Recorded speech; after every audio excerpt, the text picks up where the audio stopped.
Don't miss Aaron Price on News 24-10 next.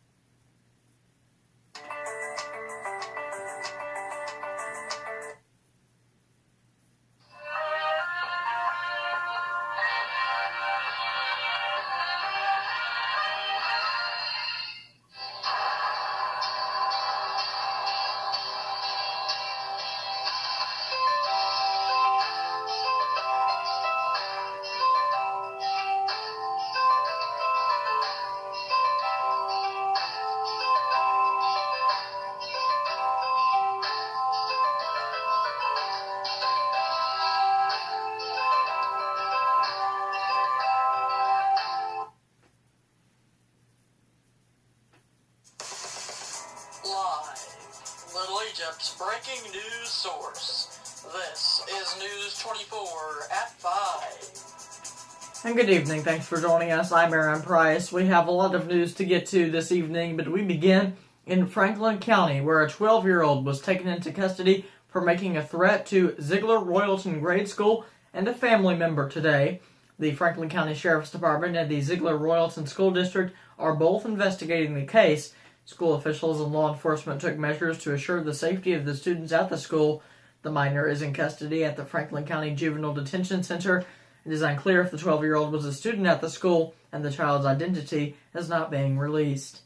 A man's name has been released after his body was found in a car in the Mississippi River in Cape Girardeau.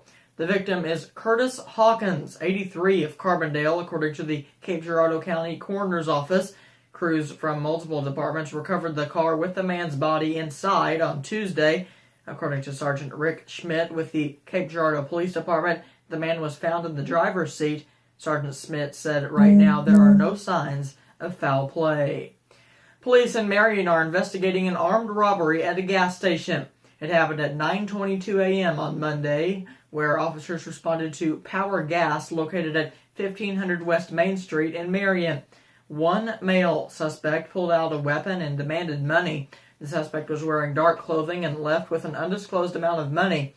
The suspect left the gas station with a disclosed amount of cash. The investigation is ongoing. Anyone with information is asked to contact the Marion Police Department. A man has died from his injuries after being hit by a car Sunday evening in Cairo.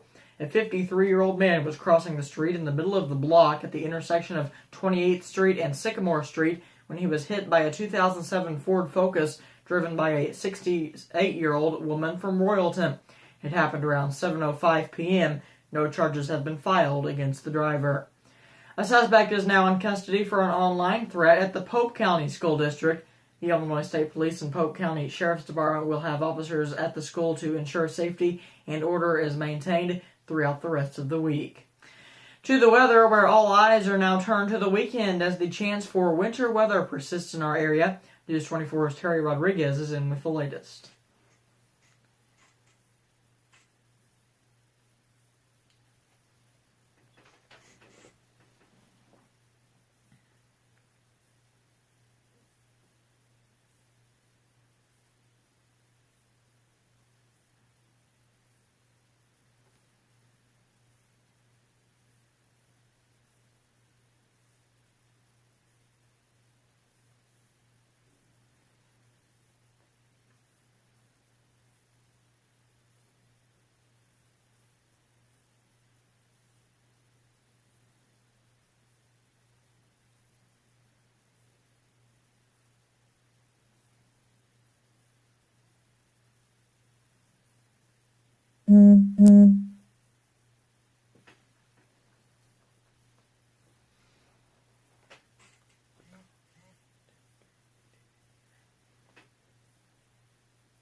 All right, thanks, Terry. Turning to Wolf Lake this evening, where a handful of local veterans spent the day bagging birds on a wounded warrior hunt on Wolf Lake.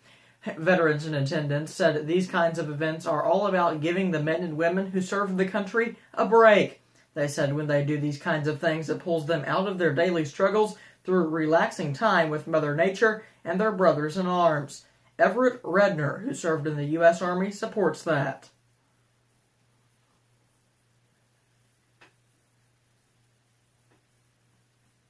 Six veterans joined James Freaking on a snow goose hunt through his hunting club, Snows Unlimited. He said he's been putting these hunts on for nearly a decade.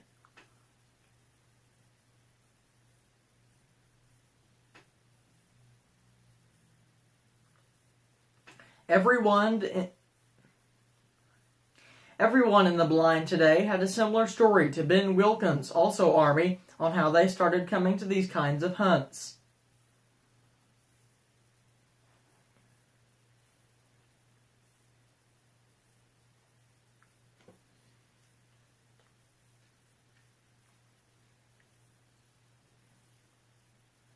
Freaking says something he's noticed over the years is how it's not so much about guides and volunteers talking with veterans who have been changed by their experiences, but by them talking to each other.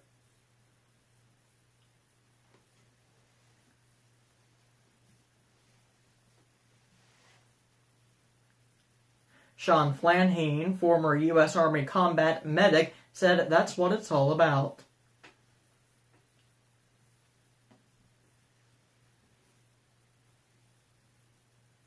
So although these men haven't always known each other or even served together, you wouldn't be able to tell by watching them hunt together.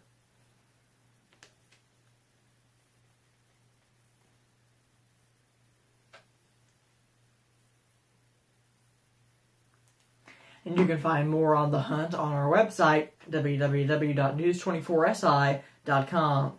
Now here's a look at your national headlines.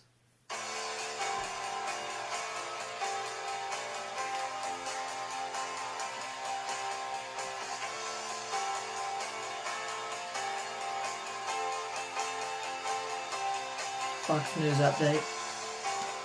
In Fox News. For turnover in the Trump administration, I'm Lisa Brady, Fox News. The head of FEMA stepping down. Fox's John Decker